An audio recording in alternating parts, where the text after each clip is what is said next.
Marketer of the Day, episode 667. Work Smart, Life Purpose, Essentialism, Downtime, and Finding Coaching Clients with David Ralph. Hey everyone, and welcome back to the Marketer of the Day podcast. We are joined today by Mr. David Ralph, return guest from joinupdots.com. And if you listen today and you like what you hear and you want to go back and hear more of what David has to say, you can find his previous visit about maybe a year or two ago at marketeroftheday.com/483. And David has a top-ranked online show called Join Up Dots, where in each episode, he takes his guests on a journey of discovery following those famous words of the late Steve Jobs, which is that you can only make sense of things looking backward. You can only connect the dots seeing what you've already previously done and try to have that 20/20 hindset. And that, to me, that just means that all we can do is do our best, make a plan, make a strategy, move forward, and then continuously iterate and course correct. And just, we don't have a time machine, don't have a crystal ball. So that is what we are dealing with. So Mr. David, glad to have you back again. Oh, it's an absolute delight to be with the Plankmeister. It's an absolute honor. So thank you so much for having me back on the show. Hopefully I delivered it last time. And I think we've got a lot of more sort of in-depth stuff to talk about today that we've got to squeeze in 20 minutes. Yeah, and I mean, I love your energy. I can relate to being the motor mouth, but in a good way, right? Trying to just pack in all the information, thinking that, well, people are going to get what they're going to get, and maybe they have to listen 3 or 4 times at different points in their life to absorb all of it. But that's a good thing, right? That means that everyone gets something, and that means that we can't fight our own personality, our own energy, and who we are. So why not just be ourselves? There's only one of us, right? Well, I think you've hit the nail on the head. And certainly when I started my show nearly 6 years ago now, one of the things that I wanted to do was make it quite a different vibe. And interestingly, it wasn't easy to do because people didn't want you to do something different. But now after 6 years, people almost say, why aren't you doing it like you used to? It's strange that they don't want what they can't have and they can't have what they don't want and vice versa. So you just have to do what you do and hope that you enjoy it. Yeah, if you try to please everyone, you're going to lose every time. Just can't win in that scenario. So when you say that you were kind of fighting the norm and you were doing things differently, what does that mean exactly? What things were you doing differently? Well, I was doing a business show. I'm still doing a business show, but we would do a lot of silly stuff. So I would do something that we used to call the gargle game, where I'd get some water in my mouth and I would gargle a tune. And if anybody could get it, then they would win coaching. And I would just do sort of voices and impressions and I would sing. And a lot of people said to me, I thought it was the stupidest show I've ever heard, but I was hooked. And once I got past that, the content has had me for the last 5 years. And I started to think to myself, I didn't want it to be stupid. I wanted it to be engaging and fun and different. And so as I'm moving towards my half century, I've kind of dipped back a little bit and I don't do as many of those things. But it's still in me. It's still in me, Robert. You squeeze my head, it's going to come out. Super funny. So when you were explaining that, it reminds me of like how, in America, we have a couple of British talk show hosts, right? We used to have Craig Ferguson. Yeah. We have James Corden now. You have Graham Norton over there. And it's like, for some reason, the British guys do better with the silliness. And I think it's the accent, right? It's like that distinguished kind of hoity-toity professorial accent. But when he's doing silly stuff, it really throws you off your game. And somehow it makes it even funnier, I think. I agree, and I'm not a big James Corden fan, but I do like the old Craig Ferguson and the robot. What was his name? The robot by the side of him. I can't think what his name was now. I don't know. Too late for you. You would have been in bed early. Right. Yeah. I mean, he was just like a every now and again guy. But what little I did see of him was super funny. So Jeff Peterson. Jeff Peterson was the robot's name. Perfect. All right then. So. All right, so you do all these kind of silly things in order to stand out from the crowd and be yourself and just kind of fight the boredom, right? Because like sometimes, I don't know if you can relate to this, but sometimes I look at that calendar and I'm thinking, oh no, I have to do 4 podcast interviews today, and it's one of those things where like before I do it, I dread doing it. But then once I just get 2 or 3 minutes Yeah. in, it's fun. And I'm like, I can't believe I was being negative about it ahead of time. And I mean, so many things in life are like that, aren't they? Where we just like, once we just get 2 minutes into it, now, I mean, I can't believe that I dreaded it beforehand. I know what you mean. And what I do, I batch all mine in just one day. And so I know that I'm going to be podcast host on that day. And I don't know how people do it on a Tuesday and a Wednesday and they just squeeze them in here, because I haven't got the energy. I haven't got the motivation. I almost have to throw off my shackles and sort of really go for it. And by the end of the day, I'm absolutely exhausted. And people say, well, you're only talking to people, but it's mental exhaustion, you know. And so I just slope back in, turn Netflix on, and I'm fast asleep within seconds. But yeah, it's very much as you say. Sometimes you think, oh, can't really be bothered today. But as soon as you turn it on, 8 hours have passed, so you're totally in the flow. So, I mean, over the past year or so since we last spoke, what have you been up to, and what kind of roadblocks, struggles have you come up against where you kind of had to push through and solve a few problems here and there?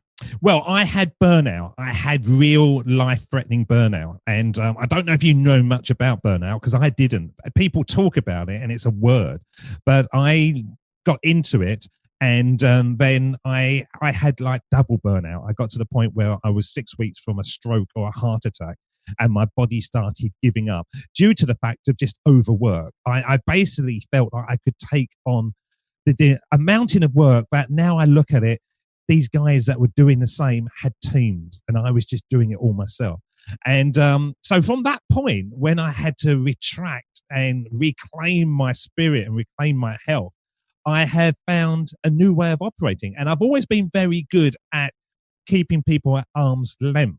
But I've realized through this process that so many people are shooting themselves in the foot by actually allowing themselves to be available 24/7 to every single customer. And you get the rubbish customers. You literally have to make it as hard as you can to get people to get through to you, because you know them. They're the ones that really want to work with you. They've made that extra effort.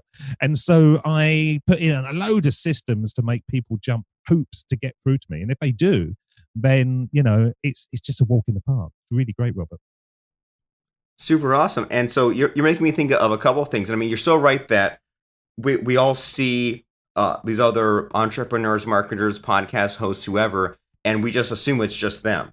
And of course, we don't see the team members, the workers that are maybe editing their podcasts or working on their website or making their graphics. And I'm sure that they do some of the things on their own, but there are whole teams that we just don't see, because who even sees your team? Probably almost no one. And so that for me, when you say that, that's a reminder that that our insides do not equal other people's outsides. And then that also that concept there of making some people jump through just a few hoops in order to get that right kind of customer who actually is enthusiastic and has that attention to detail and does a few things. I mean, that's huge. And what you're making me think of is I have a doctor client who doesn't have a sign out in front of his office because he only treats like a few people and certain types of people. But it's hard to find his office, right? And it's like above a bookstore. And even if you get all the way you go up the staircase and you get to the front door, there's not even like a number on the door, and you ring a doorbell, you don't even know if you're at the right place. So when you say that you put in some of those systems or those hoops to jump through in place for the right people to contact you, like, what does that look like exactly? Well, basically, what I did, I've always been very good. I've never had a mobile phone or any kind of phone in my life. So I'm not contactable. And so I narrowed down all avenues other than Messenger through Facebook and email. And that's the only two. And now I'm to the point where it's literally email, because I find that if somebody is going to write an email, once again, it's a bit more effort. They actually want you. And nowadays with text messages, you can just bang it out while you're sitting on the toilet. You don't even have to think about it. There's no sort of major effort with it. And people expect an instant response. And so what I like to do is have the emails come in, and literally I say to people, you know, it's going to be 2 weeks before I respond. If you don't get a response, then, you're not the person for me. And I sort of filter it out. I've set my boundaries. And so when I sit down and actually talk to somebody about their requirements, I pretty much know with a fair win, we're going to be a match. And it's just made it a walk in the park where I now walk up to my office, and I only do 3 days a week. Wednesday is my kind of brainstorming and talking to potential people. Thursday is podcasting day, and then Friday is when I actually service the people by doing any coaching or whatever I do in that service. And so within that criteria, away from that, that's it. Shut down. Total nothing. You can't get me. You won't be able to see me. And I've just been in your lovely country for the last 5 weeks. And people said to me, did you try to find Wi-Fi? I said, I didn't take a single thing. I just shut down the business, went off for 5 weeks driving around your wonderful country. And then when I came back, I just opened the doors again and it started. And it just seems to really operate well for me.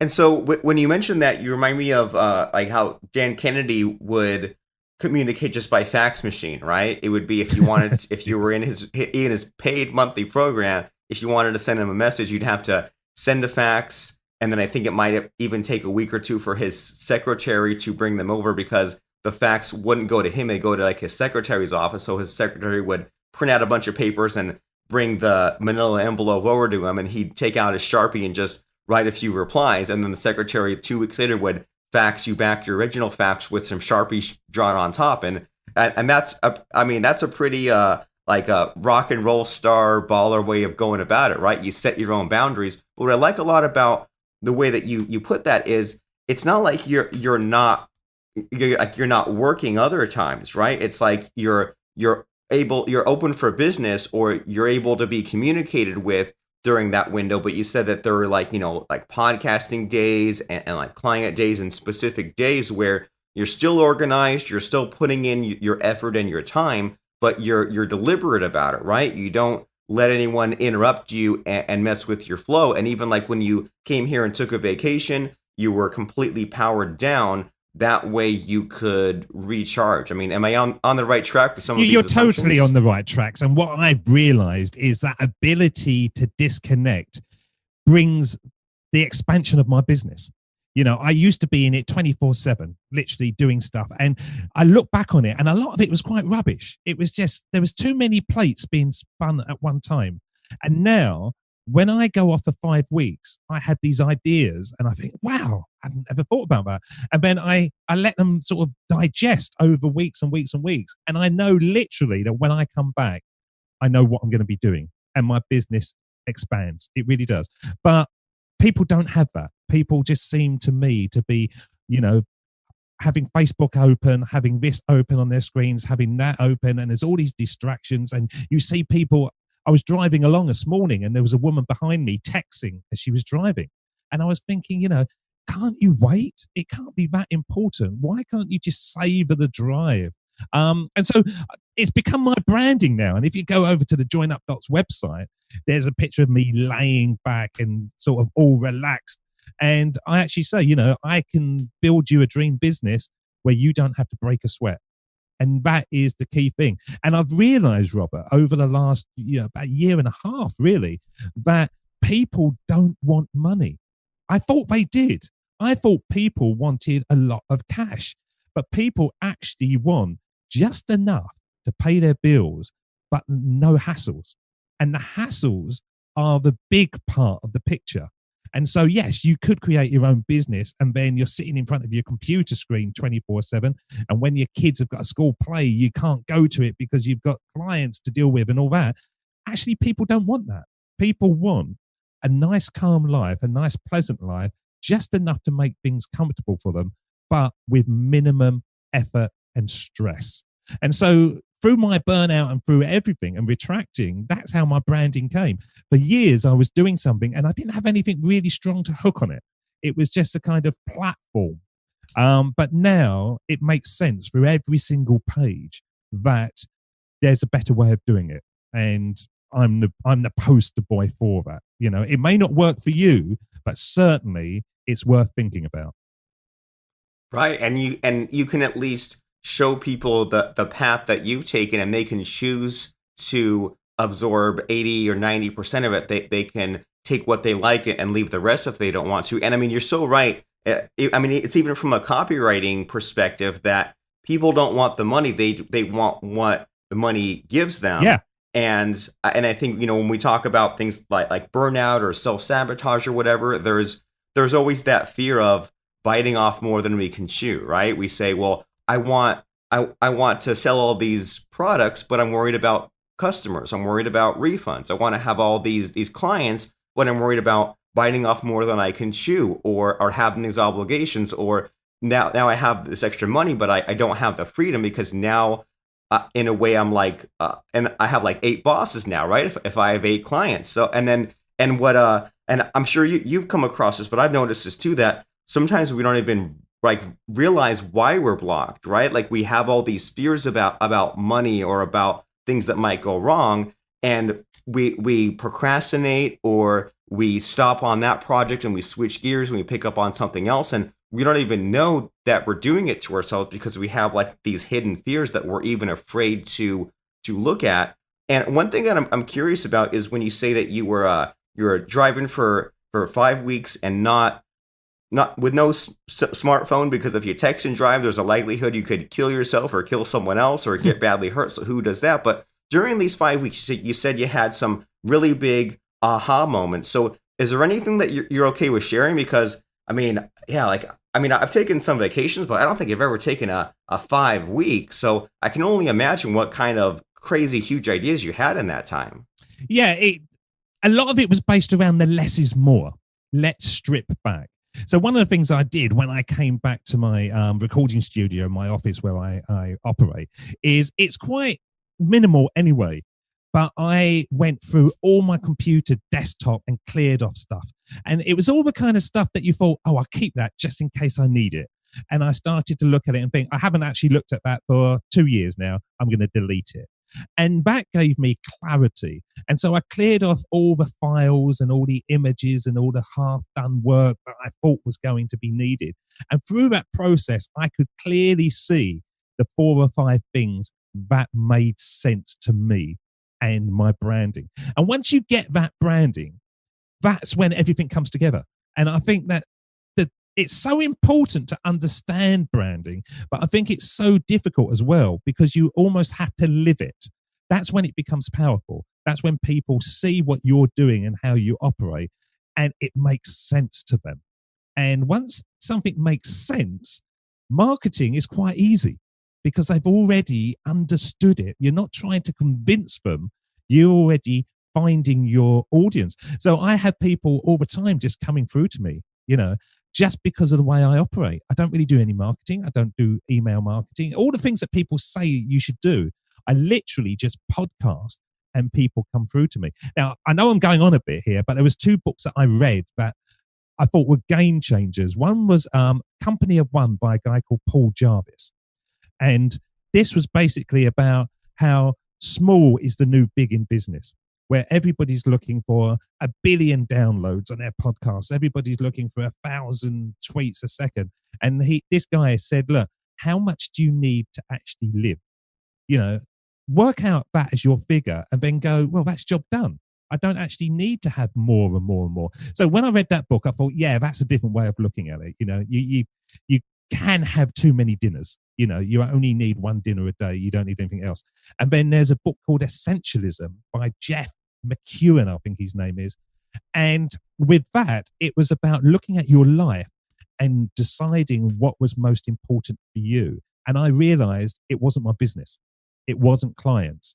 It wasn't anything other than being with my family, disconnected, out in nature, driving somewhere and just being free. And I realized that family and freedom were my big things. So if I look at that and we put this Company of One mantra into it, you realize that you don't actually have to spend any more time scaling, because you're already there.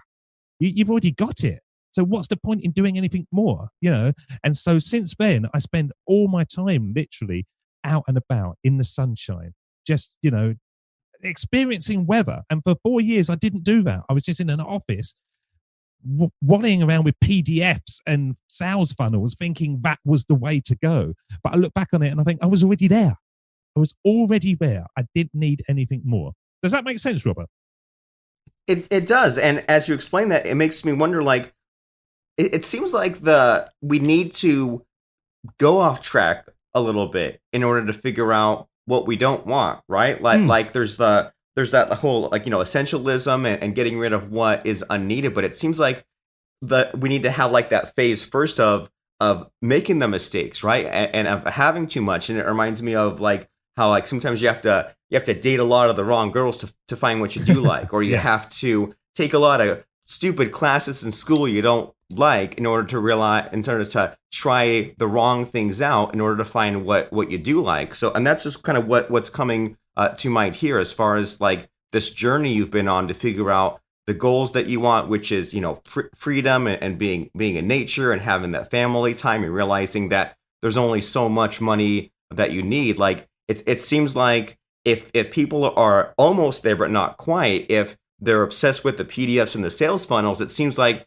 that's good, right? Because they're on the journey. They just need to keep going and figure out what needs to be removed. Yeah, I used to have conversations with people in the early days, and they used to say to me, and these were sort of newbie podcasters, and most of them aren't podcasting anymore. And they used to say, as long as one person is influenced by my work, that's good enough. And I used to think, I want 1 million. I want 1 billion. What's the point in doing it for just one? I can kind of see their point now. I can see their point, because that's what I'm looking for. I'm looking for one person. And literally on a monthly basis, I just do one training course, and that's it. I don't do anything else. And I was podcast coaching. I was doing this and I was doing that. And I've just stripped it all back to say, actually, it's not that I don't want to work for a living. I want to work smart, and I want to be able to just have that ability to just go off. And so that's what I do. I rarely, I almost missed this appointment because I was sitting out in the garden with the sun on my face because it's a lovely day. And then I thought, I'm sure there's something I should be doing later. And I came back in and I thought, 15 minutes. So I got on there. But that's where my mind is now. My mind isn't in front of my computer. It is lovely day. Let's experience it. Cool. It seems like that's just time to think. Like, since you have that downtime, you're not rushing from one appointment into the next. You can actually figure out what you want and have those deep thoughts. And what I like a lot about what you're saying here is that, again, it's not like you're doing nothing. You're just being deliberate and consistent with these things that you do. You say, I'm going to do X number of podcasts per month. I'm going to do my one training course per month. And so it's again, it's not like you're just living a life and doing nothing. You still do things, but you do things on a schedule. And it seems like you have somewhat of a plan that you're sticking to. And what I like a lot about your philosophy here is that you said that your traffic source is just podcasting. And I mean, you and I know a lot of people who say, I do these 10 things with traffic, right? I'm on LinkedIn, I'm on Facebook, and it's easy for us to have that FOMO, right? The fear of missing out, of saying, because like sometimes I'll look at Instagram and I'll think, I see all these people making all this traffic on Instagram. Maybe I should spread myself a little thinner and play around with some other traffic source. But what I'm hearing from you is that we don't need to do that. We need to focus on just what works for us. And we do need to have some kind of traffic, and it depends on what works for us. But I mean, focus on just, one, maybe two traffic sources and stick with it. So that way we don't be those people that you mentioned where they used to have a podcast, but now you look for it and you can't find it. What the heck happened? You just had to have the strategy, put in some time every week, record the stuff. And I mean, it's not that hard, but it is hard if we make it hard for ourselves, right? Yeah, I think with traffic, you've got to understand where your skills are. I think that I'm a very good podcaster, and people say that I'm a very good podcaster, and I'm consistent as well. So I've never missed a day, constantly just churning it out. And I remember sort of starting with Instagram, thinking, people are doing well on Instagram.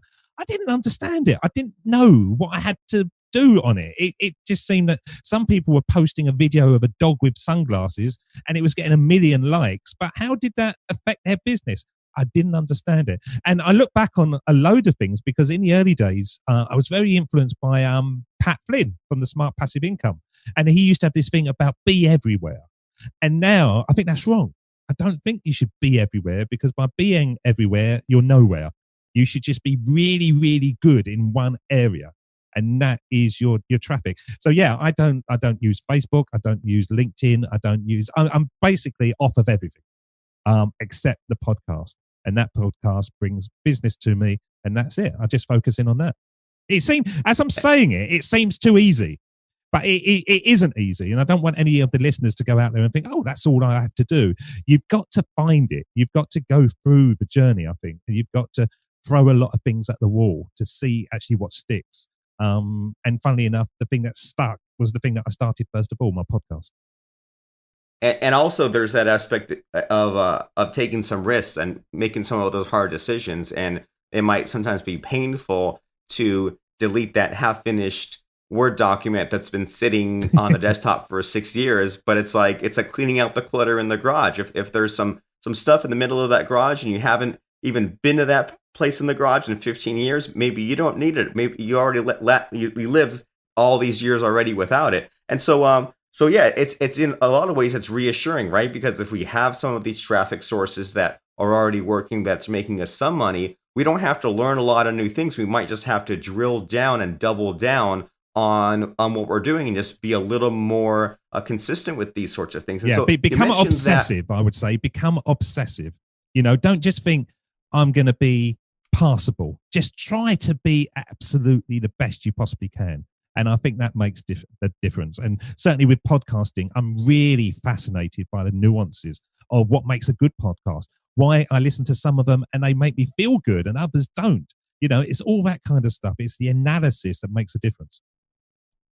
I agree completely. And if we're not obsessive about those things and we only kind of sort of pay attention, or we only kind of sort of dabble, then your traffic and your income is going to be the kind of sort of dabble, halfway in sort of income. Yeah. And so we mentioned a few times here that you take on clients. So what sort of specific client are you looking for, and what kind of results do you give these people? Well, I've stumbled into this, funnily enough, through the sort of the status I've got of not being contactable.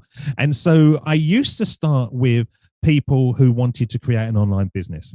And I found that they weren't very good customers, to be honest, but they're good starting customers, but they're not necessarily the right customers at the beginning. And what I mean by that is through your sales process, through your sales funnel, you can class them as a cold lead. They're not right at the moment, but by going through a certain amount of your free training, online videos or whatever, they can be moved to medium warm, okay? They may not come back into your life, but they might do later on. And I've had quite a few of those that have actually kind of warmed up through the process. But the ones that I do a lot of now, and I do about one a month, are the people that are stressed out of their head and they are operating and they've got all this going around them. And I just sit there with them and I say, you don't need to do that. Yeah, I do. Why are you doing that? Because other people are doing it and they've told me. And there's a mindset of, I can't break free of this. And somebody once said to me, you've probably heard this, Robert. Somebody once said, 50% of my marketing works. I just don't know what 50%, and something like that. And I think with business, you've really got to have somebody to come in and go, look, that isn't going to make any difference. Get rid of it. Just be brave and get rid of it. And these guys, they resist. And then suddenly they just sort of bend over and they go, yeah, go on, just tell me what to do. And we've had huge success. And it's become, quite an easy thing because you can see it. When you've lived it, you can see what needs to be done and you're just pointing it out with new eyes. So that's where it started. I focus in on sort of the cold traffic, the ones that aren't quite right. They sort of move through naturally through a process, but it's the ones where they're stressed out of their head, running around in circles, and I just sit with them on Zoom or whatever, and we go, let's look at your desktop, let's look at this, and we work out their times and get them a life. And once they get a life, they realize that actually, as I was saying, they'd already got what they were trying to go for. It was already there, but they were just somehow trapped in this more. They just had to cut all the fat out that was surrounding what they had on the inside somewhere. Yeah, absolutely. Yeah, they just had so much that they've been doing over a period of time that they couldn't really work out, and they can't work out what is actually working. So they're frightened to get rid of it. And it's like going to your wardrobe and you're wearing a lovely shirt and you think, actually, I always go to that wardrobe and take that shirt out. Even if I've just worn it, it's my favorite shirt. Get rid of the ones you don't wear. Just get rid of them. You're never going to wear them. Just keep the stuff that works and get rid of everything else.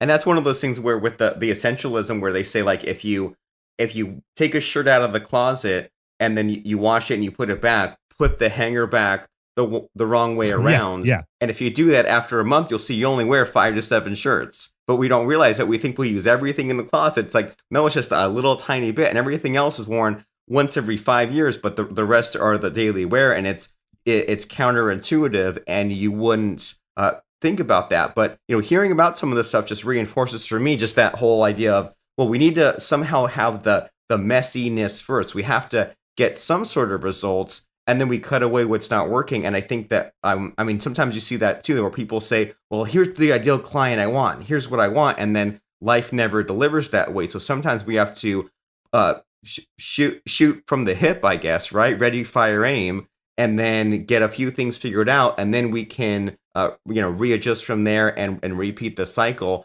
And also, so it's like you brought on some clients that were not your ideal clients, but you had to start somewhere, and then you figured it out later, and then you end up finding these people that are very coachable, where they have already been beat up a little bit. They've already been through some of these things of building a business, making money. So that way, when they come to you and you have this advice and they want to fight you on it, then you can say, well, you can keep on doing what you've been doing and just continue to have these headaches and continue to have these frustrations, or try this new way where it's not throwing out what you've already created, but readjusting. I think that's a very good way to go. So as far as us winding down, wrapping up, telling people where to find you, where to find your show, that difficult way of contacting you, what are the next steps here? Where should people go after listening to our conversation today? As I always say, go to Google. It's a good place for finding stuff, and type in Join Up Dots, and I will just be there. I will be there talking my stuff, interviewing people, and hopefully inspiring people to just give it a go, because there's a great life out of there, and it's not easy to get, and nobody has got an overnight success story. But when it comes together, you think, God, even though it was crap all the way the last 3 years or whatever, I'm glad I went through that, because, you just understand what you're here for. Fantastic. And yeah, I completely agree. You'll have that gratitude if you went through the struggles and had to work for it, and then you can appreciate what you have. So wonderful. So make sure you go to Google, search Join Up Dots, and find everything that David has to offer for you, and go on that journey and see if there's a way you can contact him. But at the very least, find his show, listen to some of those inspirational stories, so that way you can absorb and pick up the advice that you need to get to where you need to and should go. So Join Up Dots on Google. And thanks so much, David, for stopping by and for sharing all these fun stories and all this great wisdom. Always great, Robert, and I'll see you in another 2 years. All right. Check out the latest episodes of our podcast on the web at marketeroftheday.com, and subscribe to us on iTunes at marketeroftheday.com/iTunes, or search the phrase Robert Plank in your iTunes app to find us there.